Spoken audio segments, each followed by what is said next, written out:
light. The light is being Well, this is the wonderfully brilliant Neil deGrasse Tyson. Well, I will be the judge of that. Let's see how brilliant he really is. And we're talking about death and existential angst. Help me. And we're here at the beautiful Langham Hotel. Langham Hotel in Yes. Pasadena, Yes, California. We were just arguing about death, fighting each other. Yes. Death, a very, very important subject. Now, I've heard Neil deGrasse Tyson talk about death before, and I was not impressed, and I doubt I will be impressed this time. Something tells me that Jason Silva was on the right side of that argument. And Yes. we have different views of death. He fears it, and Yeah. Jason Silva fears death because he's smart, because he has a survival instinct, you know? Like, freaking death, man. It sucks. yes, we are born fearing death because we fear death because we're born only knowing life. Right. Okay? And so there's no context in which to assess when it will happen, what it'll be like after it happens. However, there's some idea. For example, why should death be anything different? I love Jason's reaction here is on his face. Look, it's like, what? Why should death be anything different? Like, however you follow up that sentence, it's going to be absurd. Like, of course death is different. Why should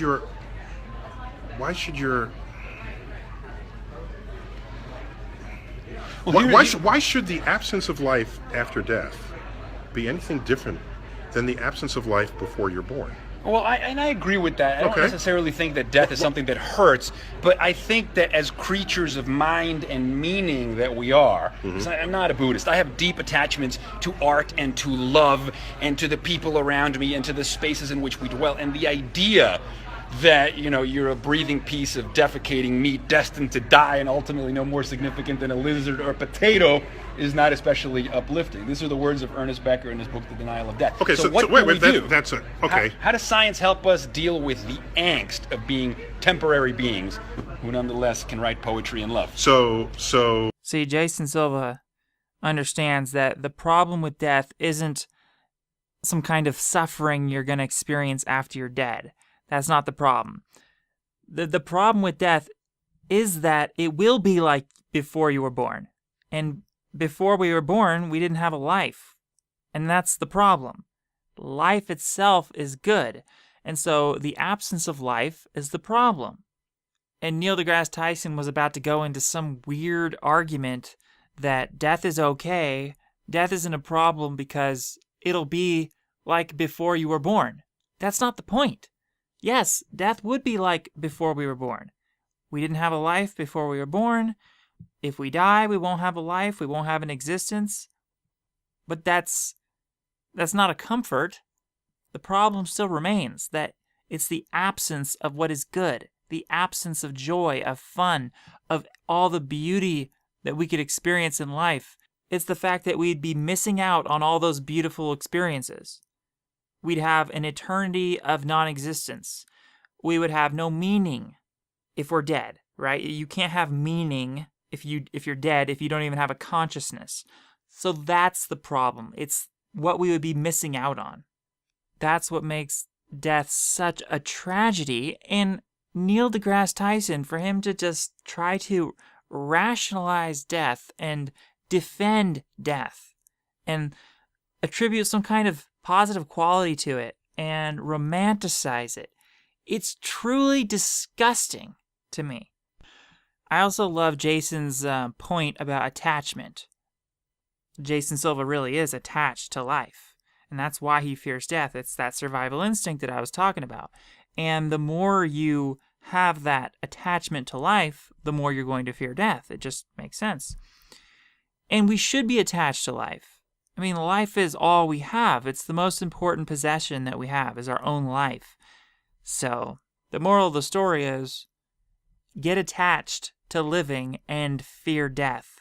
And while you're at it, make fun of Neil deGrasse Tyson and all the other deathists out there, because they are really doing damage. They are brainwashing people into accepting death and not putting up a fight.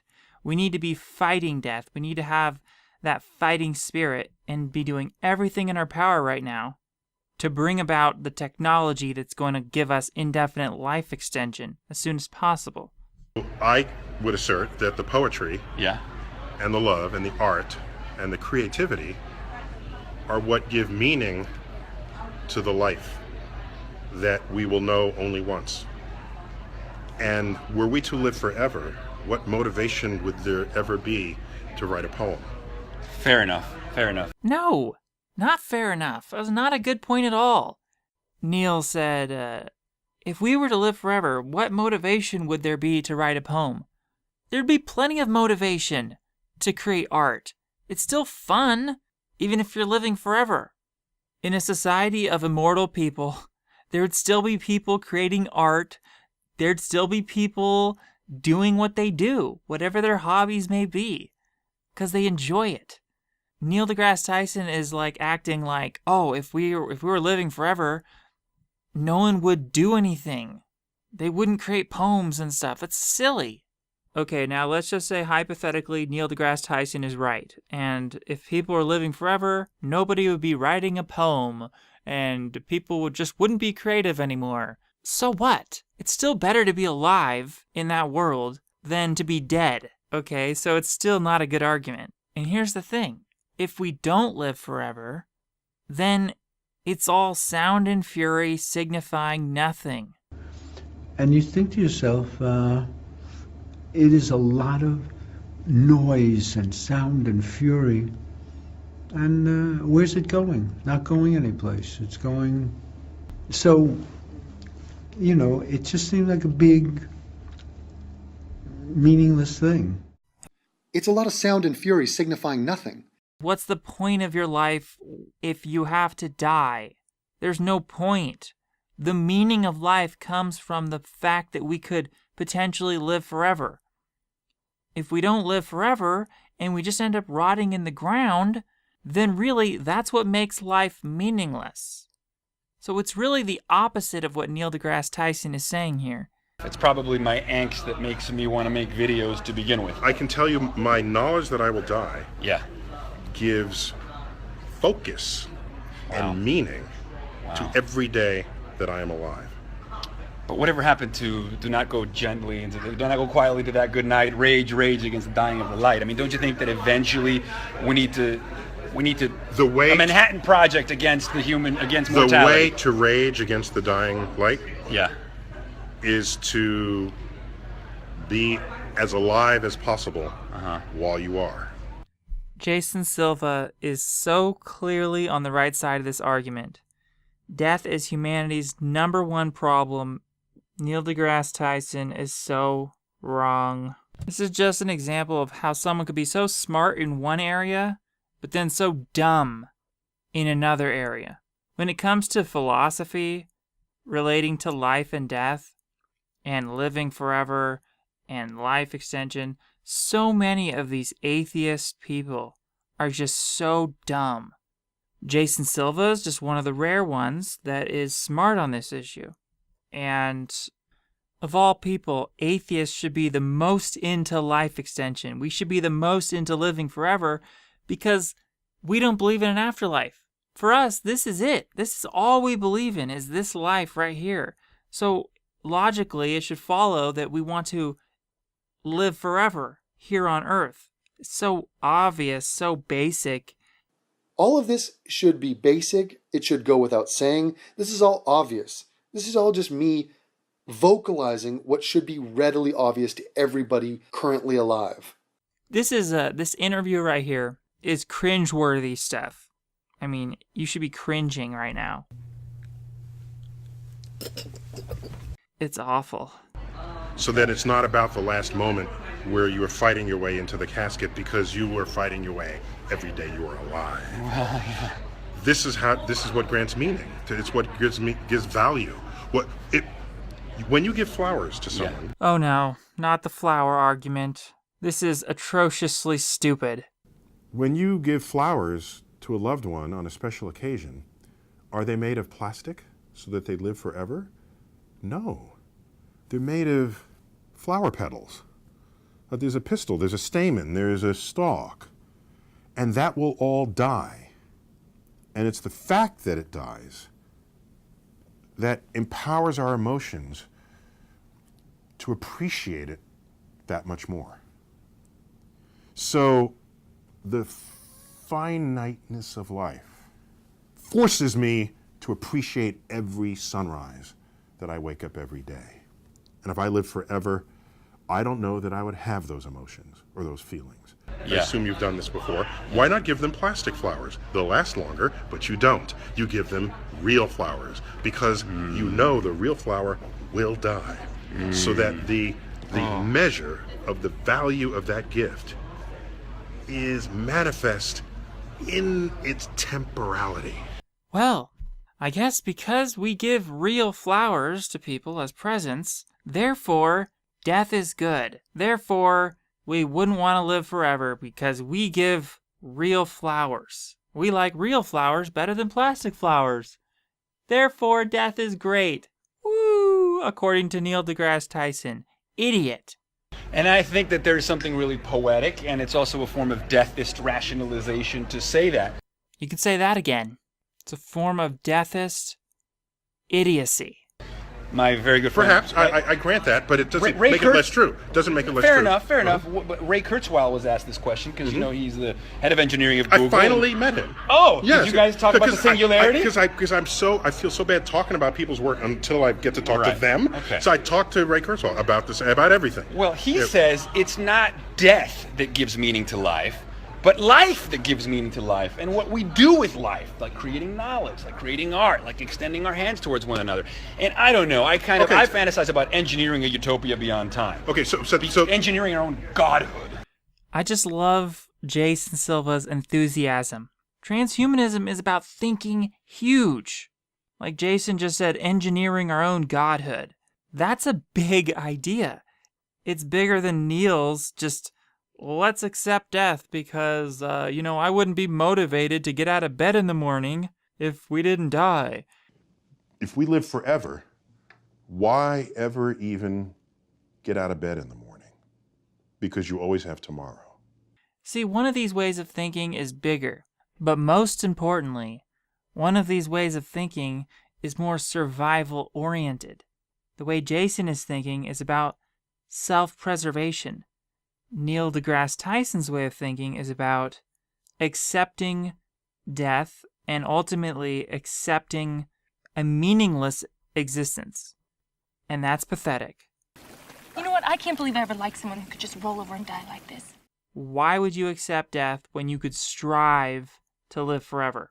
Neil deGrasse Tyson thinks that his short life is going to be meaningful. And I would argue that he's just fooling himself. This is his coping mechanism. It's a joke. A short life is not meaningful at all. A short life is sound and fury, ultimately signifies nothing. In the end, you're just a rotting corpse in the ground. So you have to look to the end point. What does it get you in the end? It gets you nothing if you end up dead. However long your life is, if your life is temporary, if you eventually die, it's still meaningless. The only way to have a truly meaningful existence is to continue on living forever. So let's take Neil's life, for instance. If Neil dies, let's say at 100 years old, it is true that his life had meaning while he was alive. But you can only have that kind of meaning while you exist. As soon as you die, everything is rendered meaningless because you don't have an existence anymore. You don't have a consciousness. You can't even perceive of the concept of meaning. So to have meaning that lasts forever, we need to live forever. Okay, so I don't want to get semantic on how he is thinking about life versus death, but I can say that yes, of course, life gives meaning to life. Yeah. But the fact that you know you're going to die focuses that meaning that you give to life. And if you knew you were never going to die, then what's your hurry? Oh my gosh, Neil thinks he made some great point there. Okay, first of all, Neil just set up an impossible scenario. It's impossible to know for sure that we'd never die. When I talk about eternal life, it's not that we'd ever know that we're going to live forever. It's just that we're trying to live forever, and it's possible to live forever. So, we'd still have a sense of urgency. Even if we cure aging, we'd still be preoccupied with solving all the other causes of death. We wouldn't ever feel perfectly safe. So we'd have all kinds of focus. We'd focus on safeguarding our existence. We'd focus on making sure that we're going to live forever. And we could never be 100% sure that we would live forever. So there would always be plenty of stuff to do, and we'd have plenty of motivation, and we'd have plenty of reasons to get out of bed in the morning, just from the perspective of survival. That alone would give our lives plenty of meaning. In anything. Oh, I'll look for the job in a couple of weeks. I have a few more books to read. I don't know. By the way, if you knew you would live forever, you might never cross the street. because you'd be so afraid of injury. You'll be so afraid of dying prematurely when you could have lived another billion years. So Neil deGrasse Tyson is trying to say what? So we would live too cautiously. We wouldn't want to cross the street. Therefore, what? We shouldn't desire indefinite lifespans because it would cause us to be extra careful? Is this what I'm hearing? It's an absurd line of thinking. See, Neil deGrasse Tyson is desperately trying to come up with negative reasons why we shouldn't want to live forever. And this is typical. He's treating eternal life like sour grapes. It's fox in the sour grapes. He doesn't think he's going to live forever.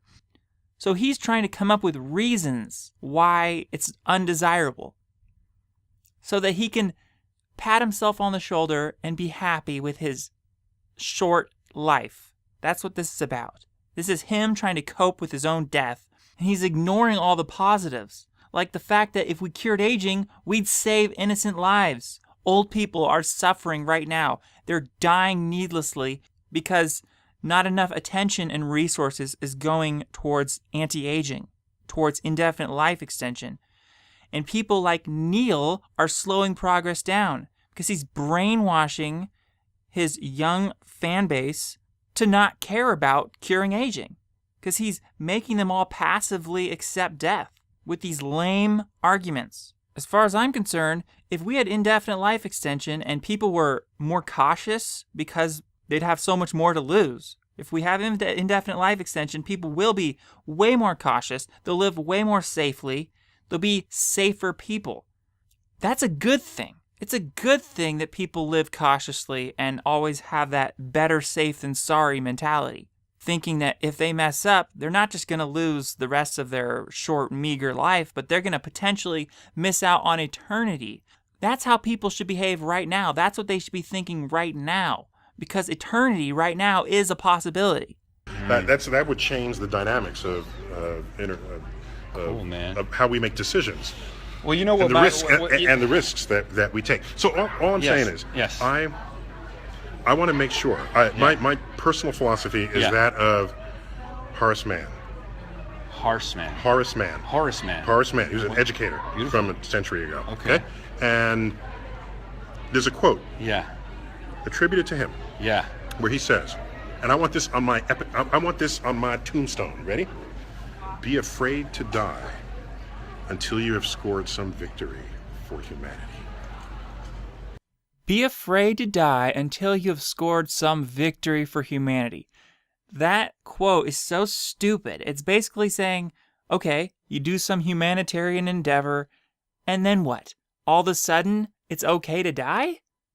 All of a sudden, you shouldn't fear death anymore? Just because you've done something for humanity? What a stupid idea. Okay, that's basically encompassing the idea of leaving a legacy. That's what that quote is about. Why would it matter if you scored a victory for humanity if you don't get to live forever? What's the point of doing anything or helping anyone if you don't get to live forever? Leaving a legacy is pointless. So what? You scored some victory for humanity, but then you end up rotting in the ground. You need to look through a lens of self-interest. What's it in your own self-interest if you end up dead? That's beautiful. Be afraid to die until you've scored some victory for humanity. And so that should be the measures that the priorities, the valuation that we all bring to every day that we are alive. And people say, well, where can I find meaning?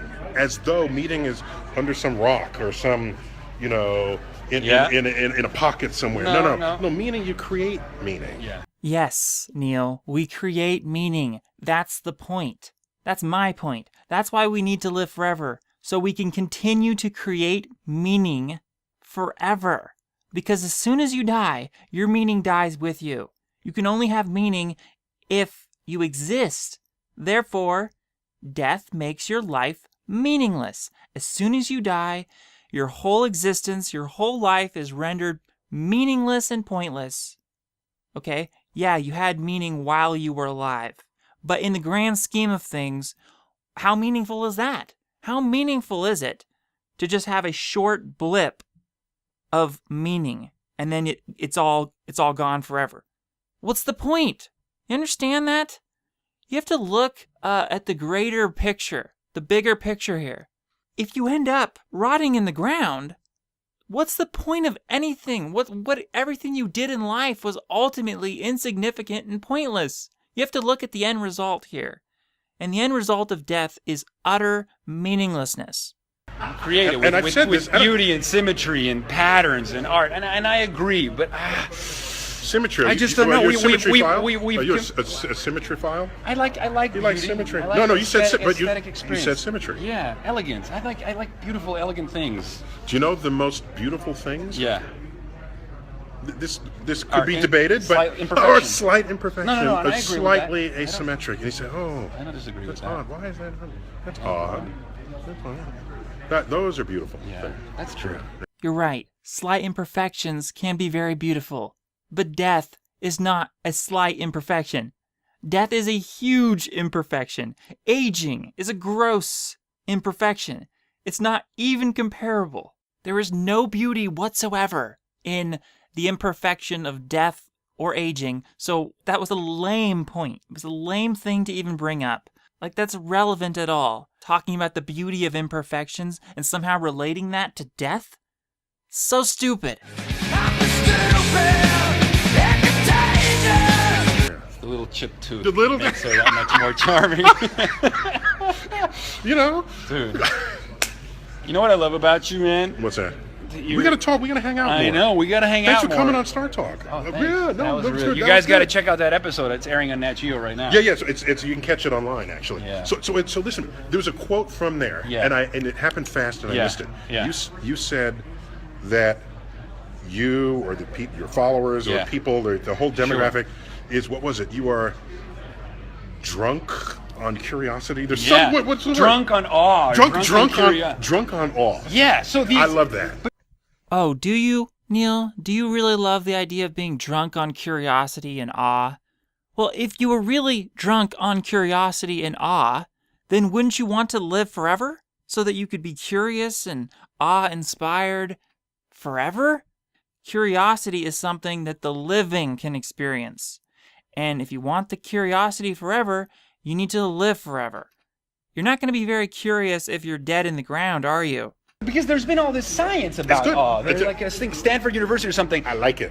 Awe is an experience of such perceptual enhancement, such perceptual expansion, that you have to reconfigure your mental maps of the world to assimilate these things. Otherwise, it can't even fit inside you. New maps for new reality. A new dimensional space. Like the Hubble Space Telescope deep field photographs. And what they found is that these experiences of awe, these sort of earth-shattering, psychedelic, orbital position, overview effect-inducing experiences. Yes, the cosmic perspective. Right. Leave you with residual, lasting feelings of increased well-being, compassion, and creativity. In other words, you blow your own mind, you experience, the ineffable, and then afterwards you're a kinder human being.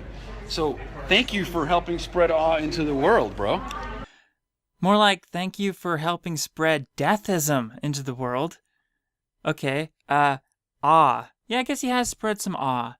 I'm in awe of Neil deGrasse Tyson's extreme stupidity. It's really pathetic. It's giving up. Accepting death is the easy way to go about things. The hard thing to do, the more courageous thing to do, is to fight for your eternal life and be open to that possibility and do whatever it takes to live forever. That's the harder path in life. Neil deGrasse Tyson has chose the path for losers, the path of defeat, the path that will lead you to being a dead loser rotting in the ground. And I employ everyone, do not go down that path. Stay open to the possibility of living forever and pursue that. Pursue eternal life with your whole heart, because there is nothing more important in this life than living forever. Living forever is the most valuable thing there is. And I hope you understand that, and I hope you always stay hopeful. Never lose your hope. It's that hope that's going to keep you motivated. Keep your hope alive so that you will stay alive, so that you'll be motivated to live the life that is going to increase your chances of living forever, because it is possible. And may you live forever. Never give up. Thank you.